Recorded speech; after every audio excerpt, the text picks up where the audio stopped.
You know, one of the things that I find so incredible about the Neighbourhood is the fact that they have 3 people playing 3 different types of guitars. You know, you got the rhythm guitar, the electric guitar, and the bass guitar. They have 3 guitarists, yet they find new ways to always make them not interact in the music almost whatsoever.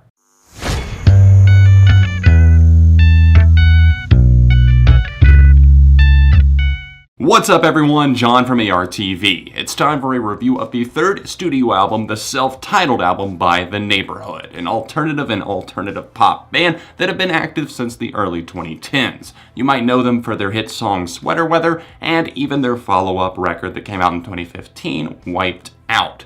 I was initially sent I Love You by Columbia Records back in 2013 as a pre-release. They were hoping for me to review it, and I jumped on it. I said, alright, let's take a little risk here, see what's happening, because a major label actually sent me something back in 2013 when I was very small in terms of channel size, and I listened to it, and I actually liked it. There was a lot of brooding atmospheres in their music, very dark, and there was something about Jesse Rutherford's voice, the lead singer. I didn't think he was the best ever, but the way that he made it fit with the vibes of the songs, there were some great ones there, and ones that I will even still defend. Even though I don't like that record as much as I did back then, it's still accessible, kind of dark pop, and I feel like they've never really capitalized on the potential that they've shown. Ever since then, it's kind of been downhill, with a few spikes here and there. So preceding this album, we of course got 2 EPs, Hard and then To Imagine, which those tracks, the ones that didn't make it on the full-length LP, have been put together and compiled in the Hard to Imagine EP.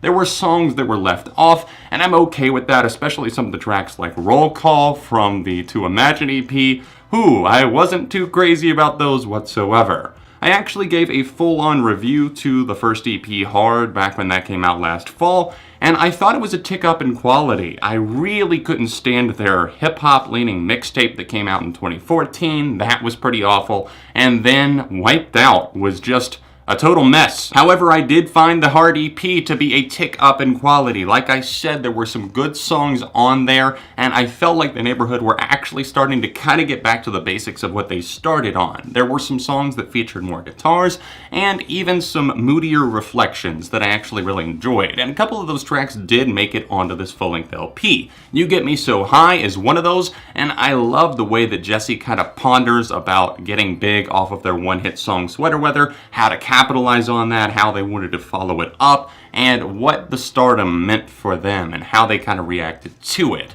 The Neighbourhood are an interesting band to me because it always seems like they treat it a little bit more like a project rather than a band, and while that's totally fine, I just don't always feel like there's as much investment in it. And on this self-titled LP here, there's just not enough diversity. There's not enough tracks that separate themselves from each other. When I'm listening through this, I hear so many with the same type of drum patterns, and the way that these songs almost feel monotone from Rutherford and the vocal department. It's a bit disturbing and eerily similar. In the midst of all the EPs and everything, the full-length album was announced, and they actually made Scary Love the lead single of the full-length that came out before the EP, the second EP, even dropped, and that track in particular is actually pretty cool. And in the music video for it, Tommy Wiseau from The Room fame, obviously everybody's been talking about that from the Disaster Artist, and Tommy Wiseau in general is just a crazy figure. They got him to star in that video for Scary Love, and it was interesting to see that they actually used color here. And while I'm by no means like into The Neighbourhood and like everything that they've done and what they've said, I'm not sure if they're totally out of the whole black and white era that they'd been a part of for the longest time, but it was interesting to see the color there. But it was kind of weird to see that the album is so stripped of color, so to speak. It just feels like almost a black and white project because there isn't a lot going on. It's like two-sided. There's nothing like going on in between. I actually do like Scary Love. The knocking synths on that track are hard to dislike, and Rutherford's voice isn't the best that I've ever heard it, but it's definitely better than the tracks surrounding it. And right after that, we did get the second official single from the LP, Void. That track, once again, does a great job of kind of utilizing a synth line, mixing in some guitars, kind of low in the mix. I would have loved to have heard them turned up a bit to give it a little bit of more of a jarring feel almost, because the lyrics of that track seem very on the nose with something. It just doesn't feel like it's totally portraying everything that it could. The opening track, Flowers, is actually a pretty good offering. I like that cut quite a bit. It's one of my favorites in recent memory from the Neighbourhood. It has kind of this floating melody to it. It's like it's a bit effervescent, but there's some sadness there as well. It's almost like they're trying to wear a smile, but it's like a frown in disguise. And I'm more than okay with that. It does have a nice synth line on it, although as you continue to listen to the album, you will see that it gets a bit tedious because there's a lot of monotony and there's not that much variety and the synths get stale. And it just feels like many of these songs take the formula from Flowers and several of the other openers and just apply it on a much more basic level, and it gives very mixed results. There seems to be an excessive amount of auto-tune placed on Rutherford's vocals on many of this album's cuts, like for example Softcore, and towards the end of this record it just seems like he's a bit off with Too Serious and even Stuck With Me, one of the tracks from the EPs. It just seems like Rutherford does have vocal talent to him, but he's kind of mixing the style of his solo stuff, like that abomination that was and then mixing it with the Neighbourhood, who were already kind of going out on a limb in some ways, and not to say that they shouldn't press any buttons whatsoever, because if they did, then it would make their projects a bit more interesting. It's just that I feel like they're pressing the wrong ones when they do, and they're pressing that auto-tune button heavily. When this album isn't being blatantly bad, it's just being boring for the most part. Despite a few solid tracks, they have enough for an EP's worth of good quality material, but definitely not a 12-song album in my opinion. This is something that really tests your patience, even though it's 42 minutes long. It's just this dark for the sake of trying to be dark pop, brooding, over the top, a little bit too heavily dramatic LP that doesn't end up going anywhere. You feel like you're maybe about to start out on a journey,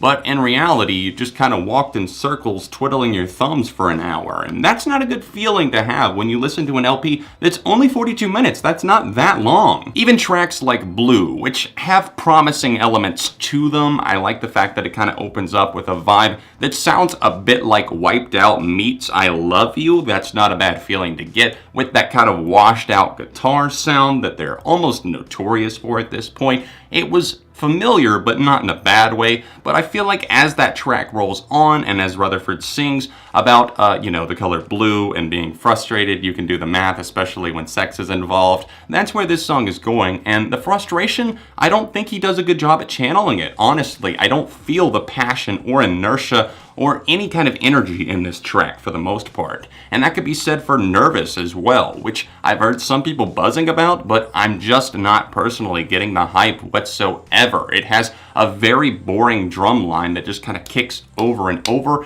and Rutherford is on cruise control with the vocals, where he just seems to hit this plateau where he feels very content in what he's doing and he doesn't really push it whatsoever. I think people who are into kind of hazy alternative and even some hip-hop music are going to be all over this project. If you've liked the Neighbourhood in the past, you're probably going to like this. If you're not into them, then this isn't going to win you over, I don't think. Me, I stand on the negative side of the fence because I really just do not feel like this project is up to par whatsoever. I know that they set the bar kind of high with their debut. The lyrics had flaws, the songs had flaws, sure, but it was a well-conceived project overall, and I just don't feel like they've been able to strike up that same balance of good musicianship and writing since then. That's just my opinion, though. For this new record by The Neighbourhood, their self-titled album, I'm going to give it a light 2 out of 5. What do you guys think? Let me know in the comment section down below. Please drop a like on the video, and like I said, it's all just my opinion, so don't get too mad if you disagree. Let me know tastefully and respectfully down below why you disagree. If you're able to support what I do here on both of my channels on Patreon, then please click that top link down below, or else the annotation in the corner of the screen if you're able to support on a monthly basis. If you would like to see another Neighbourhood review, tap right here, or another recent video I uploaded on the channel right over here. Socials in the description, and I'll see you soon on ARTV.